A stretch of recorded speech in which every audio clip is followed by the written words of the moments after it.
Hi, everybody. Hope you're having a great time this IPA Labor Day weekend on this first annual virtual festival. My name's TZ. You know me from the Polka Jammer Network. And to my left, a gentleman who's no stranger to polka music. He was inducted into the IPA Polka Hall of Fame in 2004, and he's the professor of polka music. Hello, Billy Belina. Hello, Mr. Todd Zaganya. Hey, isn't this cool? Yeah, this is something different for me. You know, usually I hide behind a mic. That's the way I like it. Well, believe me too. That's the way. Well, that's the way we both like it. Yes, we do. Been on the air so many years, maybe too many to mention here, but. Well, what a fun weekend. What a great idea the IPA had, since we couldn't all get together in person, to get together virtually. Well, it's the #1 polka group in the world. It certainly is. The Hall of Famers, the IPA, started out in Chicago. Wonderful folks that started it out. A bunch of polka pioneers. All Like good yourself. musicians, all good musicians. And, well, there you go. Still in Chicago. They're doing a nice job with the awards every year. And since we can't be at Millennium, here we are on, what are we on here? YouTube and also Facebook, YouTube, all around the world. Billy. Jammer in different spots Yes. throughout the entire weekend. So that's a big plus for polka music, I would say. So, Billy, inquiring minds want to know, What? how did you get involved in polka music? I grew up with polka music in a house like a lot of other musicians that grew up with polkas. Now, did anybody in your family play an instrument? Well, I think it was my ma's parents, which would probably be, my grandfather, her father. He fooled around with the bass and violin. Not professionally, but he did get some music out of those things. Now, I know you're multi-talented and have taught yourself to play a lot of instruments. What was the very first instrument you learned to play? Accordion. Accordion. Yep. What age? 8. 8. I started lessons, yep. And what was the next instrument you learned how to play? Probably, let's say drums. What inclined you to get into playing drums? I don't know, I just picked them up fooling around at the house like a lot of other guys probably put on the polka records and, started hammering away and learning the different styles and all this other stuff. And then Visowa Bullock caught wind of it and gave me a call. So was Bullock, although I did have a band in high school. I was just going to ask you, what was your very first band? Bill Belina and the Bel Airs. Bel Airs. Bel Airs, doesn't Oh! that sound familiar? It sure does. BEL, get it? BEL-airs. Now, what kind of music did you play? Polkas. Really? Yeah. Well, we had to play some American, on the jobs. Yeah. But, typical polka stuff. So now Yep. Visowa Bullock comes into the picture. Was that the first polka band you played with and traveled with? Other than mine. Yeah, I would say so. Yeah, drums with him for a couple of years. Played Jersey and some festivals, went out to Michigan. Played a couple of gigs out there. Larry Chesky was the other band, too, we worked with. And that was fun, traveling up and down the Eastern Seaboard mostly. Now, was he the first band that you recorded with on an album? No, I did some piano work with Happy Bachelors from Rhode Island. Another Rhode Island band. Yeah, like Bullock, isn't that? Yeah. Yeah, that's right. Another Rhode Island band. Yep. So that's how that came about. But then I went on the road with Bullock. What was it Did like? 4 Rex albums with him. What was it like recording with Bullock? I mean, he was quite the character. Interesting. Very precise and one of those very fussy guys where you either say the Polish, pronounce the words correctly or you're not recording. Okay. And that's what happened. So now you have quite the history in performing with bands and as a musician, songwriter, composer. What was the next band that would come along after Bullock for you? That I played steady with? Yes. Okay. Well, I filled in with Golden Brass, but then I ended up playing steady with New Brass. And you did 2 albums with them, right? With brass, I had 2 with brass, right? Recorded at the old Bel Air Studios. That's the place. 1740. You hear that on my show. And then so the brass led into Heavy Chicago, right? Yep. And you spent a number of years with Heavy. I did. How many albums did you do with Heavy? 3. two halos and a And lemonade. now what a lot of the people out there may not know is a lot of the tunes on those albums you were responsible for composing. I forget how many exactly, but there's quite a few of those tunes. I was in a writing mood for some reason. I don't know what hit me with that.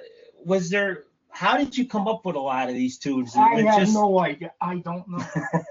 I don't know what I was thinking of something, and I don't know. I just can't explain. It's hard to explain it. Like a lot of other, professional writers. Yeah. Some guys were fortunate enough to have a bus and drive around the country in a bus, or they're coming up, they're looking out the window, or they're humming something to them, and a guy bothers them, and the other, hey, why don't you write a song about a comb or something like that? So who is that? Jimmy Rogers' Honeycomb.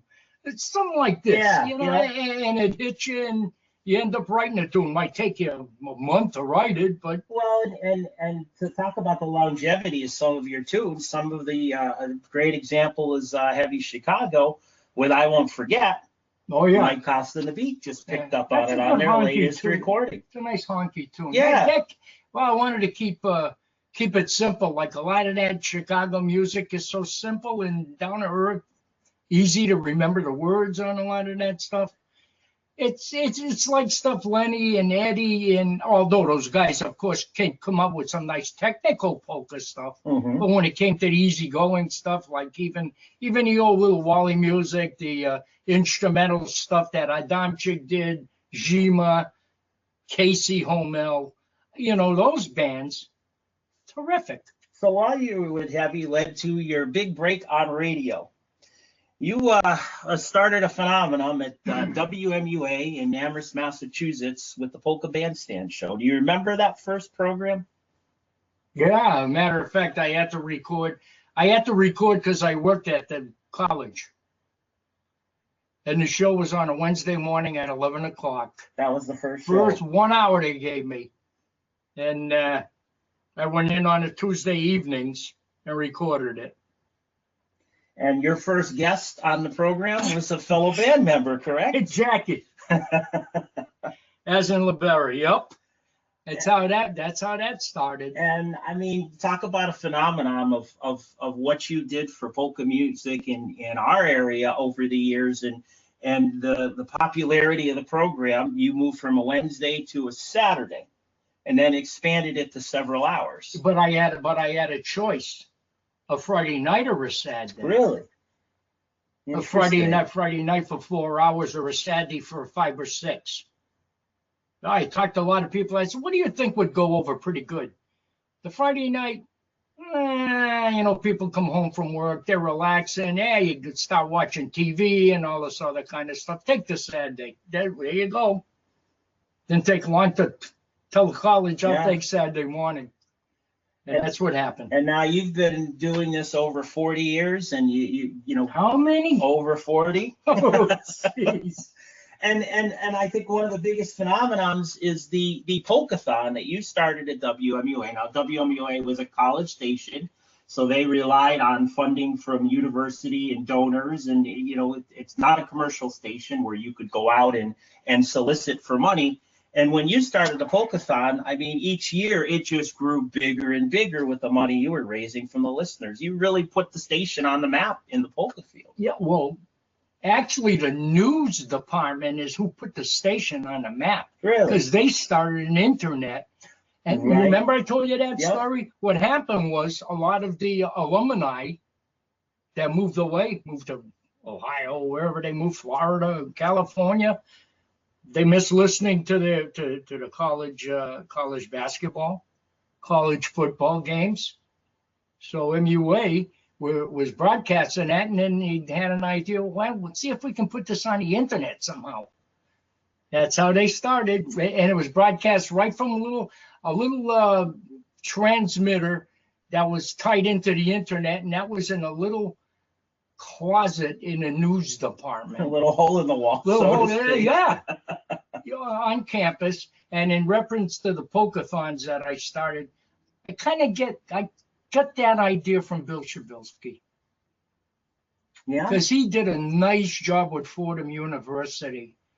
And when he started raising money, I says, well, Okay, let's see if I can pick up a few more hours at the university. See if we can, because of the college budgets, which are usually awful, state system. And well, money started coming in pretty good. I think the first year, if I'm not mistaken, I raised something like maybe $2,800. Oh, they were going crazy at the college. $2,800. I says, well, you give me more hours, I'll raise more money.